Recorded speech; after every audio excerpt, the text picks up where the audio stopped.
There was one point when I think we had like 24 hours of cash runway before we had to go into complete shutdown.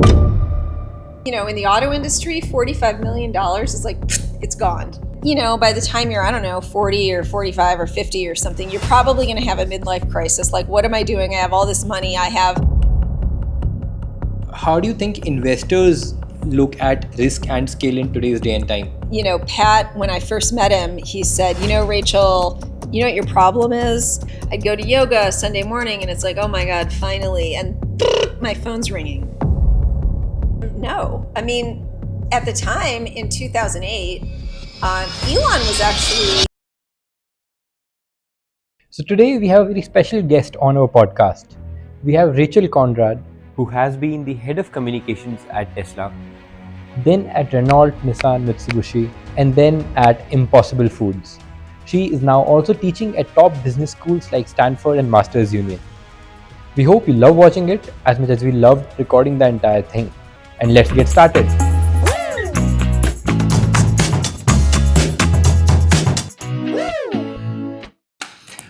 Great. So, hi Rachel. Thank you so much for joining us today. I know you have been like on a super busy schedule, and we just got to know that you have had lots of classes today, and I'm sure you have a long day tomorrow as well. You have worked at senior positions in breakthrough startups like Tesla, then you were at Renault Nissan, then you were at Impossible Foods, and since then you've worked with a lot of venture capital folks, a lot of startup folks. You're still advising many of them. Mm-hmm. And today we would like to take some of your thoughts about how you made those decisions, because they might look like super fancy decisions now looking back at them, but I'm sure back then they would be really messy when you were making those. So would love to have your thoughts on those. Now, just to start off, across all of these companies that you worked at, Tesla, Impossible Food, how did you decide these were missions that you want to pursue and not just some difficult problem statements that some mad people were pursuing? Mm-hmm. Yeah. Okay. That's a great question. It's really interesting the way you say it. Like, how did you decide to make these risky bets, right? Because honestly, I don't actually see them as that risky. And that's because by the early 1990s, there was major research available about how climate change is the biggest threat facing humanity that will erode our quality of life, that might even make Earth unlivable, right? And also, that presents huge opportunities to build companies that decarbonize the atmosphere, that make life livable, right?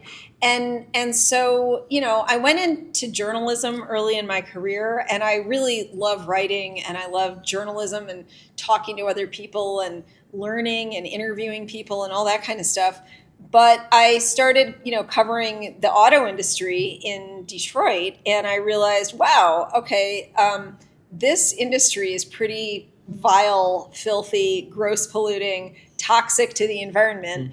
What are companies doing? Are they talking about that? And the big incumbent companies, some of them, you know, like Toyota, they're talking about making hybrid vehicles that are vastly more efficient. General Motors was at the time making this product called the EV1, but it was a real dud, honestly, in many ways. Like you know, there were definitely some fans of it, but they discontinued it. It was super expensive to produce, and you know, there was nowhere to charge it, all this kind of stuff. So they discontinued it. And, you know, pretty quickly after that, I moved to Silicon Valley in California, and I was covering the tech industry, and I just had the opportunity to meet some people at Tesla at an event that I was doing as a journalist. And I realized, whoa, okay, this is actually pretty interesting. This is something that would not come out of Detroit, because Detroit, as well as Tokyo and Stuttgart and Paris and other auto industry centers, had a real vested interest in the boring, awful status quo, right? And I thought, this is pretty interesting. So, you know, a couple of months after the event where I met them, I decided to send an email to the head of sales, and he said, why don't you come in and meet us, and let's talk, and let's see if there's a fit. And I got an offer to work there.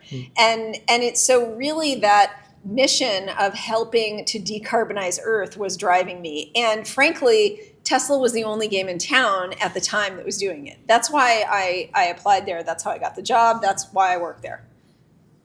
Fair, looks interesting. And by the way, again, just doubling down on the experience with Tesla, how was Elon to work with during the early stage when Tesla was just a young startup? I'm sure there must be a lot of chaos around. Anything that a learning that you took away from that Yeah. experience? Well, I mean, so first of all, early stage startups are always chaotic, right? They're not for the faint of heart. They're not for people who want a very tidy, small job description, right? I literally cleaned toilets at one event at Tesla. I talked to people at the New York Times, and like did outreach in Washington D.C. and went to COP 21, COP events at the United Nations, right? But in general, they're just very, very chaotic. And Tesla was definitely that. When Elon does interviews now and he talks about those early days, specifically from 2008 to 2011, he says he was going through a nervous breakdown.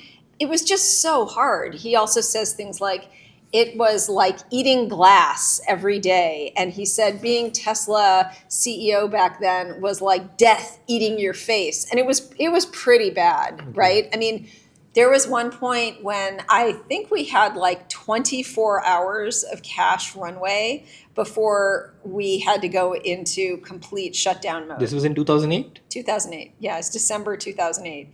And Elon invested his own last $45 million or something that he got from his PayPal windfall, right? His exit.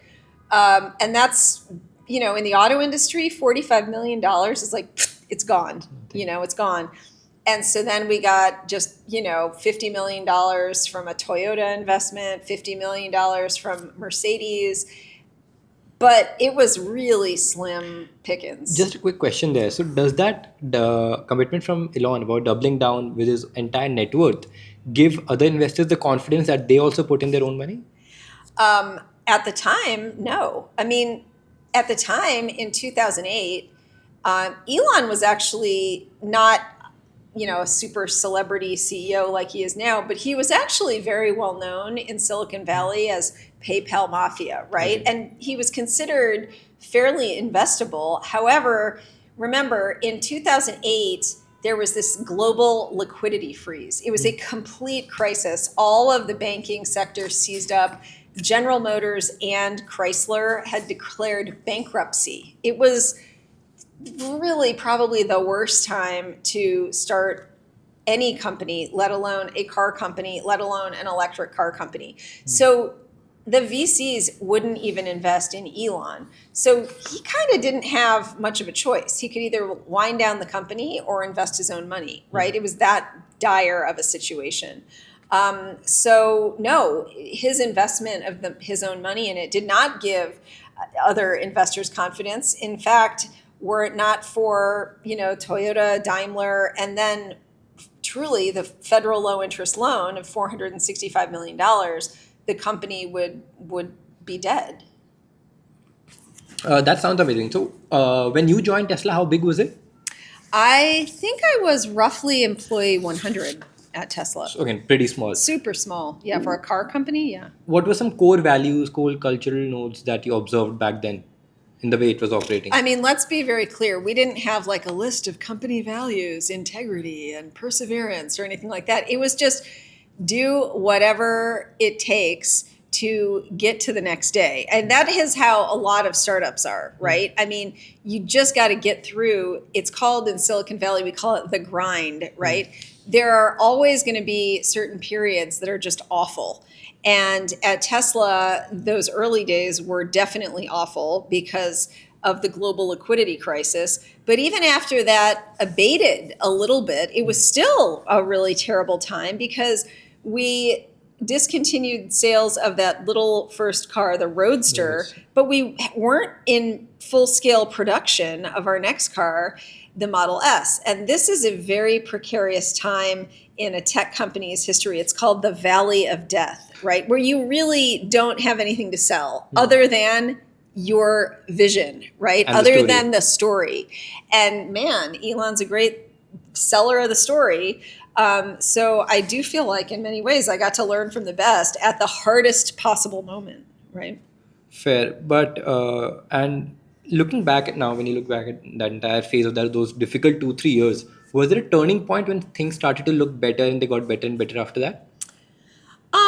Well, financially, the turning point wasn't for a while, right? To be really clear, we couldn't raise, it was very difficult to raise money. And it was really every single day, you didn't know exactly if the company would survive or not. Even with the $465 million federal low interest loan that we got, even that is not a lot of money in the auto industry. In the auto industry, the general understanding is that it takes about 1 billion US dollars to create a new platform.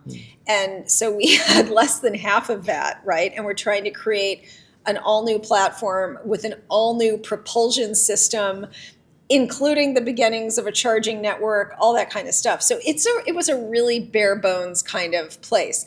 However, I will say that by about, 2010, that's when we had the IPO. And to be clear, we had the IPO because we couldn't raise any more money in normal private markets. So we had a lot of goodwill with consumers. Out of desperation. Yeah, and we did it because it was necessity, right? Like that's actually what many companies do is they do an IPO because they're not able to raise any more funds on the private market, right? So that's what we did. But I will say this, that by about 2010, several major car makers, including Volkswagen, including General Motors, had created these internal labs that were dedicated to creating the Tesla killer car, right? Okay. And for me, as a kid who grew up in Detroit, like that to me was a real psychological turning point where the rest of the auto industry understands the potential of Tesla, the potential of zero emission vehicles, and frankly, the threat of Tesla doing it right. And so they wanted to kill Tesla in any way they could. And they would create these, skunkworks projects in the deep bowels of, Yokohama, Japan, or Stuttgart, Germany, or Wolfsburg, Germany, or Warren, Michigan at the Detroit plants in order to try to kill the company, to kill Tesla. And that to me, I was like, we're definitely onto something here, right? So, yeah. I feel like the enemies that you have, they define kind of what you're doing and what level you're playing at. Yeah. So I'm sure having difficult and big enemies meant a lot. One of the most important things I think that Elon taught me was that, haters are your motivators, your best motivators, right? If you are getting General Motors and Volkswagen and Toyota and others to come up with projects to kill your company, that is a very lucid signal that what you're doing is threatening and probably the right course of action, right? So I love that. I totally agree with him that haters are the best motivators, right? That you do not accept their hate and their cynicism, but you weaponize it. And man, that's what we did at Tesla. It's what we did at Impossible Foods. It's really fun once you get into the spirit of it, actually. That sounds super exciting. But when you're a new company, you don't have a lot of money. Like I said, you guys didn't have a lot of money either. But you need high quality talent and the best talent from the world because what you were building was super unique. Yeah. How do you attract them? What's the story you tell them? Do you give them ESOPs? Just what's the story? I mean, yeah, you can try to give them money. I mean, first of all, from cash comp perspective, you can't compete, right? Like you can't, you can't compete against even, especially Tesla in those early days. You can't compete against Apple for talent or Google or even frankly, General Motors or Ford or whatever. You can compete based on stock options, right? The potential for stock options, but let's be clear that most people know that you're more than likely to die, right? Most companies, most startups do go down to nothing, or they're bought out and they don't have gigantic exits. But really, the major thing that you have is your mission, right? And I do believe that a lot of people, a lot of super talented people, they're really not working for the money. If they were, they would all go to, I don't know, like into private equity or go to Meta, or I have no idea where they'd go, right? But people who have options, who are high talent, high potential, super hardworking people, they will not want for money. What they want is a mission, one that really is much larger than them, that is frankly multi-generational, maybe multi-planetary. I don't know. That's what most really talented people want. And there aren't that many companies that have that, frankly. And so, Tesla, starting in 2006, had this thing called the Secret Master Plan of Tesla, where Elon said the carbon crisis is the single biggest, existential threat facing humanity. And one of the ways to solve it is to eliminate emissions in the transportation sector, which is one of the big three industries, transportation, energy, and agriculture, that are basically making our planet unlivable. So he was going to decarbonize transportation, and with the help of Solar City and Solar Electric, Union, the energy sector as well. And that was really intriguing to me, and honestly, many of the first thousands of employees. So I feel like it's also on Maslow's hierarchy. Once you're decently successful, you have the money, you have covered your basic requirements. That's when you start looking for work satisfaction as well, because you want to leave a dent in the ecosystem. So I would actually tell students who are young and aspiring that, you just don't have to worry about money, right? It's going to come, right? And if your goal in life is to just be rich, you can do it. You're going to get burned out. You're going to get sick of it. And, by the time you're, 40 or 45 or 50 or something, you're probably going to have a midlife crisis. Like, what am I doing? I have all this money. I have, a private jet, and I have a 20,000 square foot house, and, what, but it's going to feel a bit hollow. I got to warn you. I see a lot of people who are going through career crises in their 40s, 50s, et cetera, because they made the money, but they didn't have the mission, right? And it's kind of hard to switch over to that at some point, right? Way better to understand what your mission is early and then just kind of relentlessly pursue that. The money is going to come, I'm telling you. Anyone who goes to Masters Union, who gets their MBA from Stanford, from Harvard, who gets, advanced degrees, who is a hard worker, who gets that first internship that leads to the job and all that kind of stuff. Money is not an issue, because you should think about it almost like this. You're almost always working for free because you can go somewhere else and make more money, right? So why do you stay at one place versus go to another? It's obviously the quality of your manager is huge. The quality of your team is huge. But frankly, the mission of your company is also incredibly motivating. And, again, there's not that many companies that have it. Tesla has it in spades. And it was really, really impressive to me to work for a company that was doing something beyond just making money, balancing the P&L, filing the quarterly earnings, making a mint, and going home, right? I wanted to do something to solve the carbon crisis, the overwhelming existential threat that humanity faces. Fair, I agree. Just coming to your experience at Impossible Foods, how was Pat Brown to work with? Because again, Impossible Foods was cracking something super important and interesting at the same time. Yeah. So Pat is amazing. In many ways, he was the best boss I've ever had.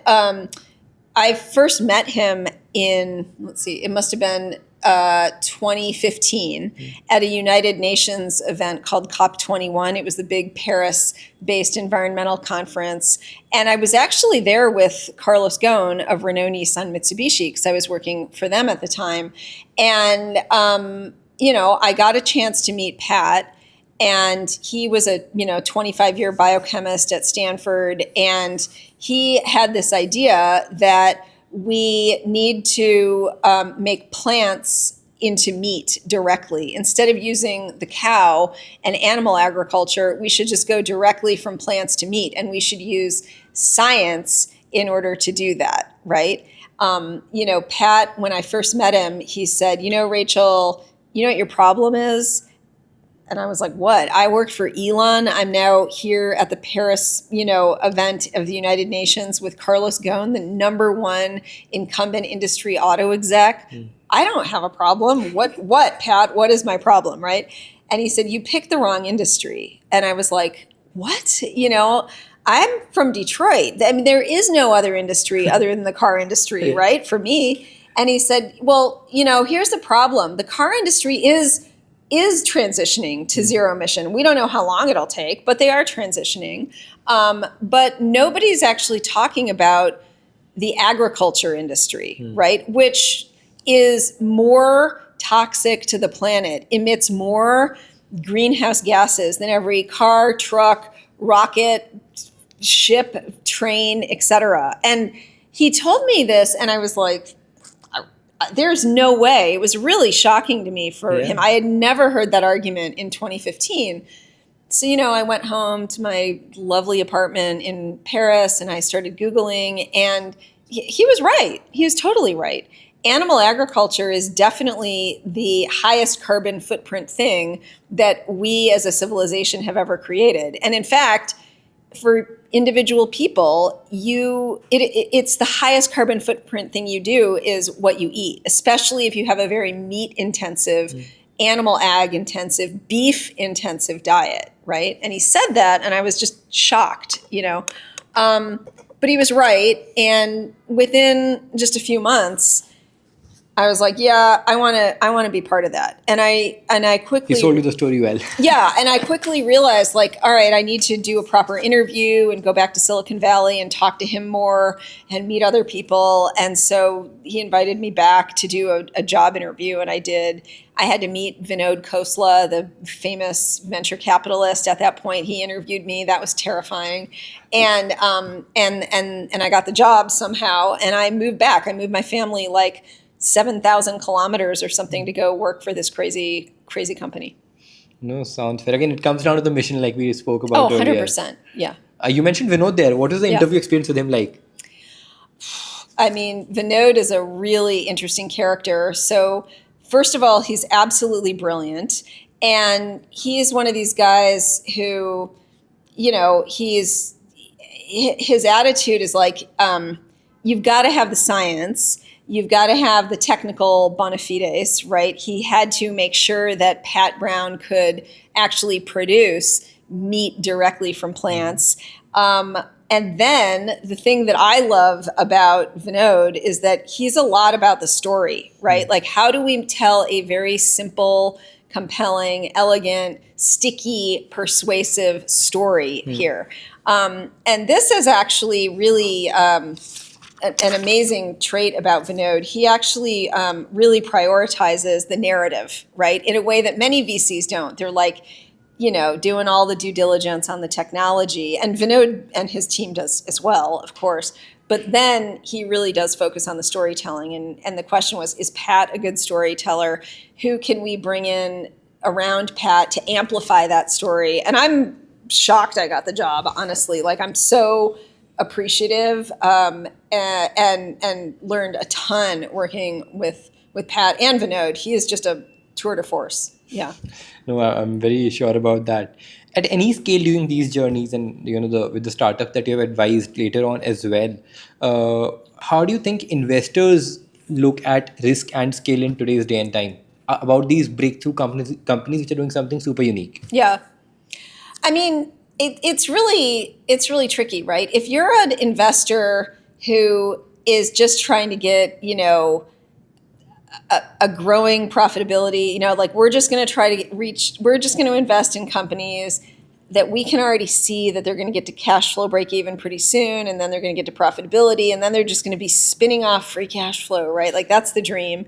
Those are a very specific set of individuals, investors, right? And they're looking at, like, fintech, SaaS companies and all of that. And that's fine. Like, more power to them, right? I don't know how to invest in those companies. I wouldn't even know how to assess them, right? But there's a different set of investors, I would say. Many, but not all of them, on Sand Hill Road in, Menlo Park, California, who are really looking for really major moonshots, right? And by the way, these guys all know that global warming and biodiversity collapse and our public health crisis are probably the triple threat, right, that we're all facing. And they also know that those few companies that are going to solve any one aspect of this are actually going to have asymmetrical returns, right? That's what they call it. And it's true. And, there are all of the early investors in Elon and Tesla believe that, right? And that's the thing that I wanted to mention is that, right now in the United States, there's a lot of people who are climate deniers and all this kind of stuff. It's absurd, right? But if you really look at it, one of the things that I think is pretty inspiring, actually, is that Elon's entire portfolio, right, of entrepreneurship, the reason he started Tesla was to decarbonize the auto industry. And the reason he started and, took over Solar City, right, was in order to help decarbonize the energy sector. And the reason he started SpaceX, frankly, is because if we make humanity and our civilization on Earth unlivable here, right, then we need to preserve Homo sapiens by blasting us to Mars, right? His entire portfolio is around the carbon crisis and eliminating risk to Homo sapiens. And he's become the richest person in the world as a result, right? If you don't get some sense of optimism from that, and if you don't think climate tech is a good place to build a career, you are not paying attention. So you're now also teaching at Stanford. Do you think there are some things that are taught even in the top business schools that are totally irrelevant for today's ecosystem and how it's operating today? Yeah, I think AI, when it came on the scene 2 years ago, really, or 3 years ago now almost, it really changed what schools needed to teach and emphasize. I think Stanford has done a very good job trying to figure out what classes, what modules in classes are useful, what aren't. I get a lot of feedback from my students there and here, frankly, about what they use AI for, what they don't, right? So I've certainly changed my class, which is about writing and communications, quite a bit. I think, a lot of business schools are catching up, right? But I really think that Stanford and Masters Union, which are so entrepreneurial, right? They're super hands-on, they're super focused on impact-oriented entrepreneurship, right?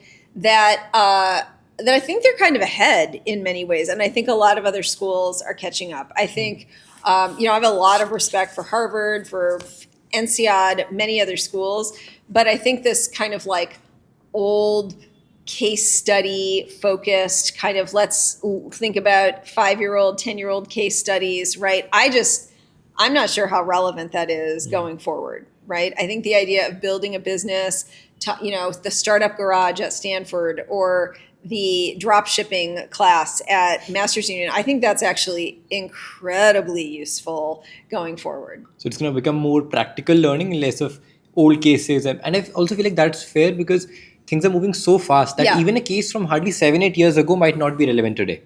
Honestly, a quarter of the stuff, a half of the stuff that I was teaching at Stanford 2.5 years ago is not relevant anymore, right? I have a whole module with my students about here are some examples of how I use AI, right? Okay. I use it almost every single day.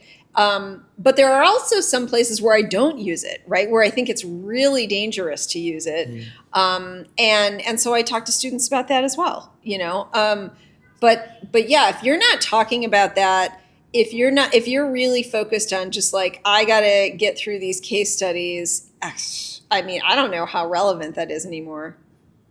No, sounds totally fair. And for anyone who's building something super unique, a young business entrepreneur, maybe in his early 20s, and say out of anywhere in the world, how should they go about it if it's something super unique and they're not able to get the initial investor support? Something like a Tesla or any of these companies, right? Because it's difficult to convince Yeah. investors in the super early stage. You don't have any proof of concept. You might not even have a product to show because the product development might cost a hefty amount. Yeah. So how do you go through that phase? Any thoughts on that? Well, I mean, again, I want to push back on this idea that Tesla raised all this money. We didn't. We had less than 24 hours of cash runway, right? And by the way, at Impossible Foods, there were times when we had less than 2 months of cash runway, and we raised a lot of money. But if you're burning through money, right, to create a team, to, in the case of the auto industry, you have to set up manufacturing plants and literally bend metal and all this kind of stuff, right?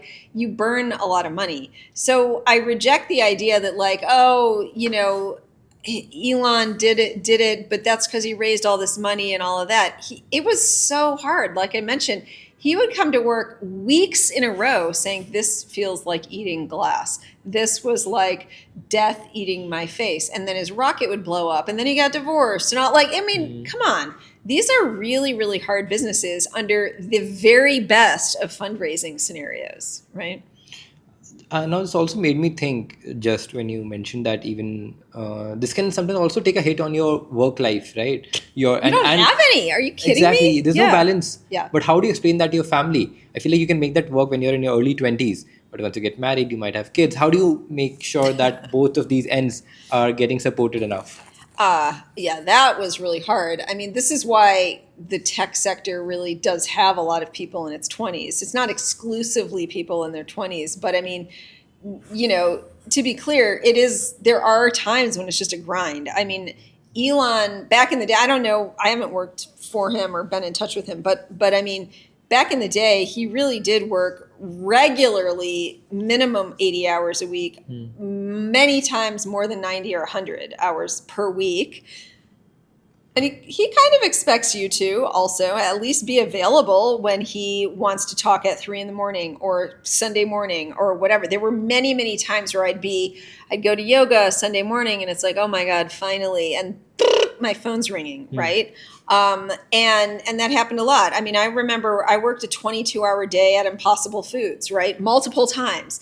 And so this is just par for the course in a startup. So you really don't work at a startup for work-life balance. You work at a startup to force your entire industry to follow your path, right? You do not work at a startup so that you can make a ton of money. It's super risky, and the odds of failure are astronomical, right? You do not work at a startup for work-life balance because you have none, right? It's like almost like you have to think about it as like having another baby. You know what I mean? That's your startup. And that's true whether you found it or whether you're working in the C-suite, in the senior exec ranks, right? You work at a startup because that's where you can have the most profound impact in a variety of industries. That's really the real reason. You do not work at one for the money. Elon, I mean, again, I don't know what he's doing today. I don't pretend to know him or be buddies with him or anything like that. But from everything I hear, he kind of still lives this weird, fairly small life. Like, yes, he has his jet, but from what I read, he's like mostly living in some 2-bedroom cottage in like Boca Chica, Texas or something. Like, he's not doing it for the money. Now, it is true that the money is a tremendous validation for the concept and the impact and all of that, but he's not doing it for the money, right? I mean, at this point, money is just about keeping track of success at this point, the kind of value creation he's doing. Yeah, and I hope that the money that Elon is worth, I hope that inspires other entrepreneurs, right? I mean, one time Vinod Khosla said something that I thought was really brilliant, which is this entire carbon crisis that we're facing. It's obviously a tremendous problem. It's an existential threat. And he said it could be solved if we find the next 5 or 6 Elons, right? And he feels like it was his job to look for those 5 or 6 Elons and just relentlessly invest in them, right? And I mean, presumably he's got to invest in like 500 or 600 or 5,000 or 6,000 of them before, as he finds finds those the 5 or 6. one, right? That's fine. He'll do it. He's got enough money. But I mean, I thought that was a really simple way to see it. And he's probably right. I mean, Elon and Tesla have really forced the entire industry to at least pay homage to this idea of building zero emission cars. It inspired a lot of China and its industry, right? I don't know what the future is even for Tesla, right? But the goal of forcing the rest of the industry to move toward zero emission, check, he did it. Fair. By the way, Vinod also has a very interesting opinion on why graduates today should not work for companies like McKinsey and Goldman, because we have all of these opportunities around. Yeah. What did he say about it? I heard one of his talks at Stanford. Like someone would be stupid to work for a consulting company or a banking company today when we have all of these high impact opportunities around us. What are your thoughts? Would you ever work for McKinsey or a company like that? That's a really good question. I talk to my students at Stanford and not just a lot. Your thoughts from today, but also from about 2-3 decades ago when you were young in your career. Was that something you were looking at?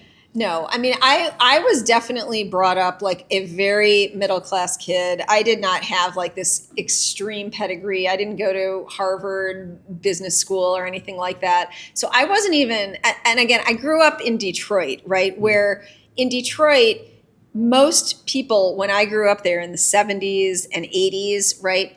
They were they worked on the hubcap section of the River Rouge plant building Ford F-150s. And they did that for their whole career, right?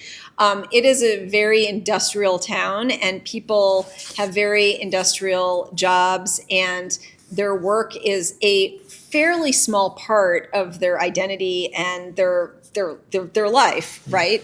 You're basically working in order to have the weekends off and, have a few weeks in the summer off and all that kind of stuff. And it's a very different life.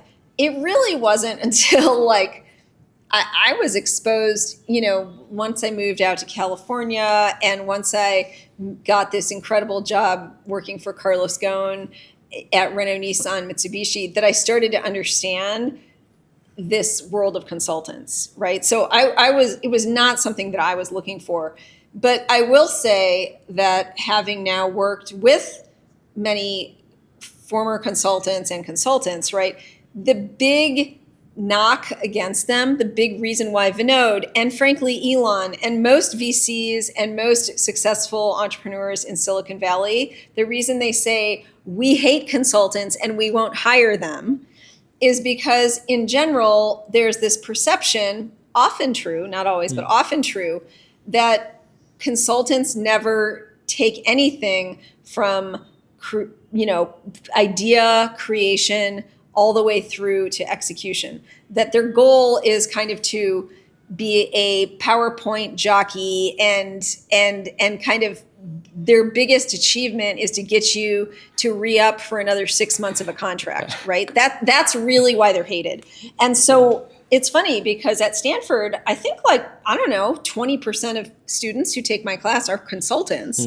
And I don't have anything against them at all. I love them in many ways. I think that their diversity of experience is amazing. The fact that you can work for General Motors and Sephora and 6 startups and work across from Mexico City to London to Singapore on projects is very cool. But if I have a student who is in consulting who wants to get out and wants to go to a startup, then they need to know that there is this hard bias against them, right? And if for some reason they don't see these comments by Vinod and others, right, I will tell them that, it is an uphill battle. You can do it, but you are making a very big pivot and you need to be very conscious of what you say on LinkedIn, for example, how you frame yourself in the job interview, all that kind of stuff.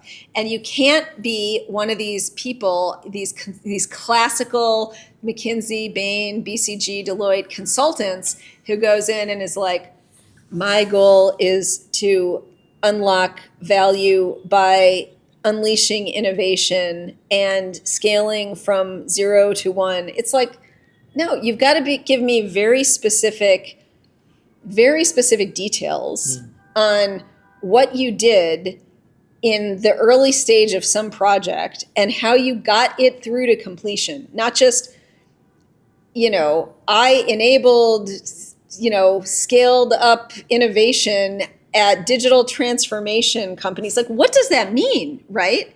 So you got to be very specific and say what you did that could be directly applicable to a startup. Otherwise, you are going to be just seen as some PowerPoint jockey who Vinod hates, right? Can't tell you how much I agree with that.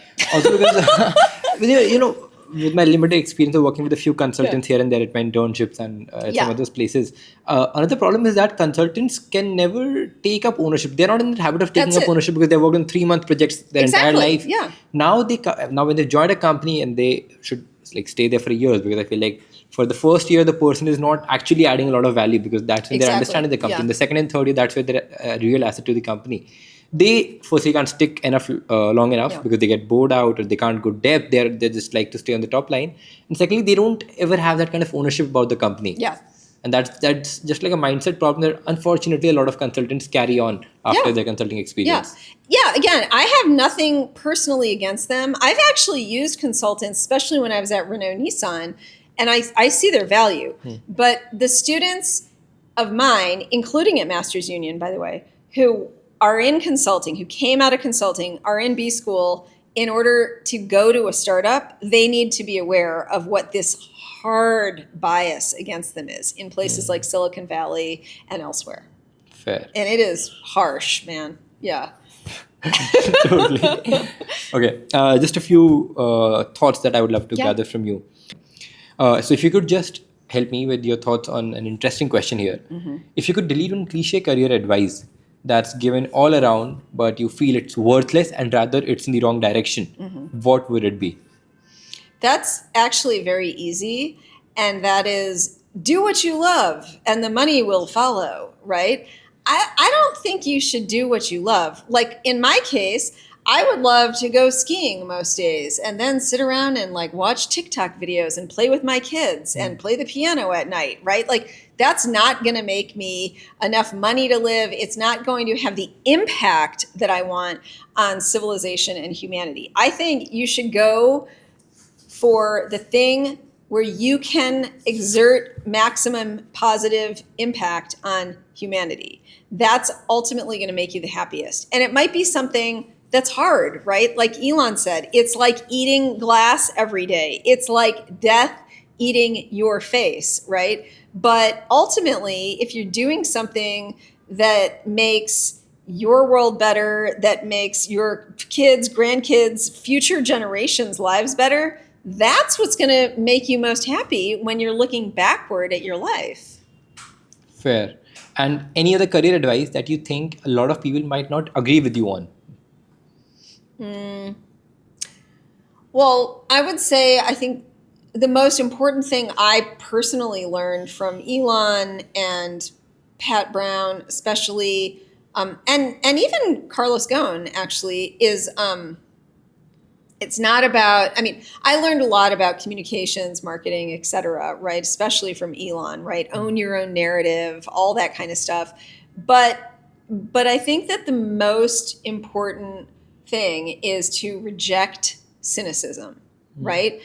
I can't even tell you the number of times at Tesla people said, you can't start a car company, or electric batteries are too expensive, or nobody wants electric cars because they're just stupid golf carts for retirement homes in Florida, right? Or there's no charging network, or your car is a $150,000 sports car for the rich. Don't do that, right? And that was just Tesla. I couldn't even imagine what he must have heard in the SpaceX community, right? Why are you talking about going to Mars? You will never get to Mars. That is stupid, right? We're never even going to get a private sector rocket to the moon. I think that's the first step, right? Why would someone imagine to open a private sector rocket company? Yeah. Because back in those days, it was just unheard of. Yeah, exactly. So, he just rejects the cynics. He's literally like, I'm not going to listen to you, cynics. You're wrong. And he's going to prove you wrong. And same thing with Pat. Same thing with Vinod, frankly, right? Like that's the thing that I would say to as career advice to anyone young or old even, right? Is just like reject the cynicism. Would you rather have someone be overconfident or underconfident about their decisions? Oh, okay. I would say in general, it's easier for me to work with people who are overconfident, right? I find confidence and even overconfidence, as long as you haven't like flipped into the world of narcissism or something, right? I find confidence really enabling. I find that it allows you to tell your story more easily. It allows you to frankly get up in front of crowds and talk to people and be persuasive. So I think overconfidence, I would go for that every time, every single time. Got it. Fair. Anything else that you would love to share your thoughts on? I could go endlessly. Like I love your conversations, your perspective on all of these things, and I agree with most of them. Any other career advice that you would give to someone who is in India today and starting off their career, given that the again we spoke about this the other day as well, Indian ecosystem is kind of catching up to the West and Oh, it's for growing sure. very Yeah. rapidly. I mean, I honestly think that, Vinod's original comment around how we need 5 or 6 entrepreneurs who can operate at the excellence level of Elon in order to solve the climate crisis. I don't know. I kind of think half of them are going to come from India, to be honest, right? When you think about it, roughly 1 in 10 people in the world are Indians under 30. And from what I can tell, they're, super ambitious. They are not only crushing it in Silicon Valley and elsewhere, but they've also got, momentum on their side, and they're going to live till 2100, right? So they've got 70 something more years to have an impact. I mean, it's interesting because while I've been here the last 2 weeks, OpenAI made this gigantic announcement that they're coming to India. They're charging only $5 per month for ChatGPT 5. And they're not doing it out of the goodness of their heart. Like, we want to give our product to the Indian people, right? Like, they're doing it because this is actually where their user base is. This is where their core customer base is. And that is going to give India and Indians this huge amount of influence over how the rest of us think, right? Because you're basically programming the world's most successful LLM for the rest of us. So I just think it's a pretty awesome time to be a young, entrepreneurial, hardworking, ambitious person in India. So Rachel, just as a final takeaway, do you have any 3 specific career advices or life advices in general for anyone in India or the world today? Okay, I think you're asking for 3 because you just sat in on my last lecture in class where I mean, there's 3 things that all really successful venture capitalists, entrepreneurs, professors, people who I've worked with, worked for, et cetera, 3 things that they really hold true. And the first one is to reject cynicism. We already talked about how Elon, I mean, he just faces cynics and haters every single day. Even to this day, short sellers are, one of the major forces within this stock of Tesla, right? And people just want the guy to fail all the time. And he just rejects it. He just completely rejects it. Same thing with Pat Brown. The number of people who said, there's no way you can even make a dent in the $2 trillion animal ag industry. Why are you even trying, right? I mean, they just reject that. And if anything, they're motivated by it, right? The haters. That's number one. The second thing is really successful people, like Vinod Khosla especially, like they're thinking very, very long. They're thinking not just about their next career move or anything like that. And I totally get it why business school students are like, what if I don't get this internship? What's going to happen to me? Oh my God, right? I get it. I'm not trying to minimize that. But I also think you should really think longer, right? You guys are going to most likely live to 2100, right? You've got several phases of your career to go. And so think about that impact over the next 70 years. What do you want your legacy to be? And then don't even stop there. Think about what you want for future generations. That is so important, right? And I just think most people get really hyper fixated on minutia, like their next internship and what are they gonna do after graduation and all that kind of stuff, right? I think it's the game is to think much longer about the impact you want. And then the last thing is, it sounds very simple to say, but it's hard in practice, which is keep it simple. Keep your narrative simple, keep your personal brand simple, keep your career ambitions simple, right? When I think about my career, like I want to help entrepreneurs who are decarbonizing the atmosphere and working to eliminate climate change, the existential threat of our lifetime, right? That's it. And I don't really care if I'm doing that for a food company or a car company or an energy company. That's what I want to do, right? So I would really urge people to have that kind of simple mission, right, that helps them get through the hard days. Fair enough. That sounds amazing. I guess that is also kind of summarizes our entire course. And every class with you, every That's conversation it. with You don't even, no one listening needs to take the class now because they've already heard the last takeaway.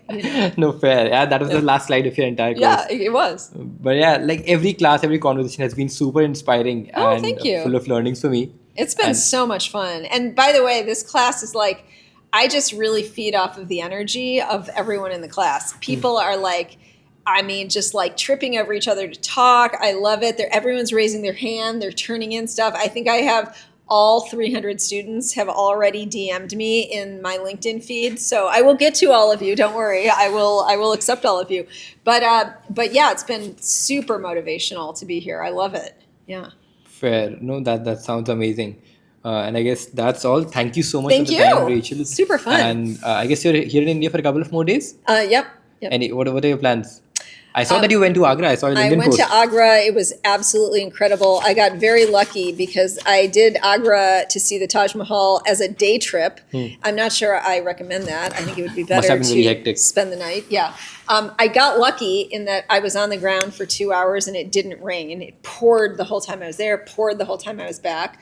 I got obviously caught in these epic floods where there was a 10-hour traffic jam and it was pretty awful. Although, as you know, Dhruv, we turned that into a crisis experience, right? Absolutely. A role-playing experience, which is pretty fun. And then now I have to spend the next day going out with all of the aunts, uncles, nanas, and other friends of my friends from Silicon Valley because people here are so warm and I have so many invites. I just love it here. That's great. And I hope you have a good couple of days. Thank and next you. time, I would recommend you visit during the winters. And you'll I have don't an want to amazing come time. again in the monsoon season. It was Absolutely. pretty awful. Yeah. The Delhi summers are also difficult, but the Yeah. Delhi winters are really sweet. Yeah, I will. I would love to. I look forward to it. Thank you. Sure. Great. Thank you so much. Thank I guess you. That's it. Yeah.